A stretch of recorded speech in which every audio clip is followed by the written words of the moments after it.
নারায়ণগঞ্জের বন্দর এলাকায় আছেন আমাদের সহকর্মী আমিনুল ইসলাম। উপজেলা নির্বাচনের খবরাখবর জানতে সরাসরি এই মুহূর্তে যুক্ত হচ্ছে তার সঙ্গে। আমিনুল, সন্ধ্যা 6টা থেকে আপনার সাথে যুক্ত আছি। দেখছিলাম সেখানে ব্যাপক বৃষ্টি হচ্ছে, তার মধ্যেও কিন্তু আপনি উপজেলা নির্বাচনের প্রচার প্রচারণার খবরাখবর জানাচ্ছিলেন। এই মুহূর্তে সেখানে কি অবস্থা জানাবেন? 4 ধাপের উপজেলা নির্বাচনের প্রথম ধাপের নির্বাচন হতে যাচ্ছে 8 মে।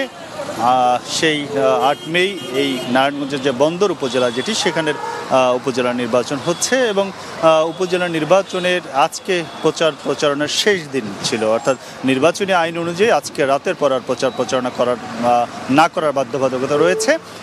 সে কারণে সেই নির্বাচন কমিশনের সময় অনুযায়ী ঠিক এখন নির্বাচনী প্রচারণার শেষ সময়ে চলে এসেছে।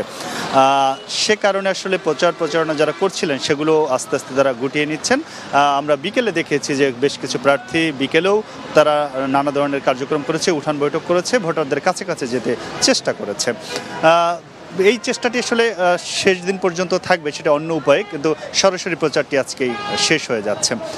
নারায়ণগঞ্জে বন্দর উপজেলার কথা যদি বলি, এখানে 3 জন উপজেলা চেয়ারম্যান নির্বাচন করছেন। এর মধ্যে 2 জন সাবেক উপজেলা চেয়ারম্যান ছিলেন, একজন একটি ইউনিয়ন পরিষদের চেয়ারম্যান ছিলেন। অতএব তারা 3 জনই নির্বাচিত ছিলেন।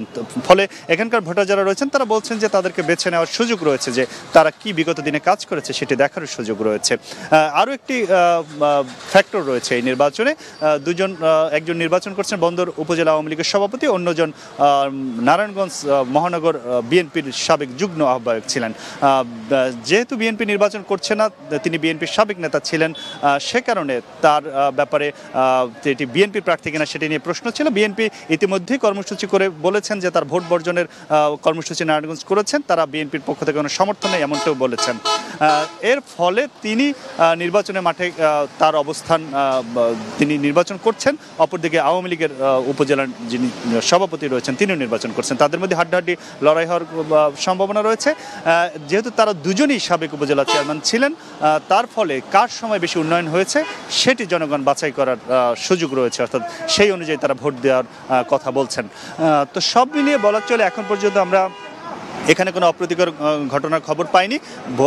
যারা ভোটার রয়েছেন তারা আশা করছেন ভোট শান্তিপূর্ণই হবে এবং এর মধ্য থেকেই তারা প্রার্থীকে বাছাই করে নিতে পারবেন। যেহেতু আসলে প্রচারণার শেষ সময়, অর্থাৎ প্রথম ধাপের নির্বাচনের প্রচারণার আমেজ শেষ হচ্ছে, কালকের পরই পরশুদিন ভোট হবে এবং 8 মে সেই ভোটের দিনের অপেক্ষায় রয়েছেন এখানকার ভোটাররা।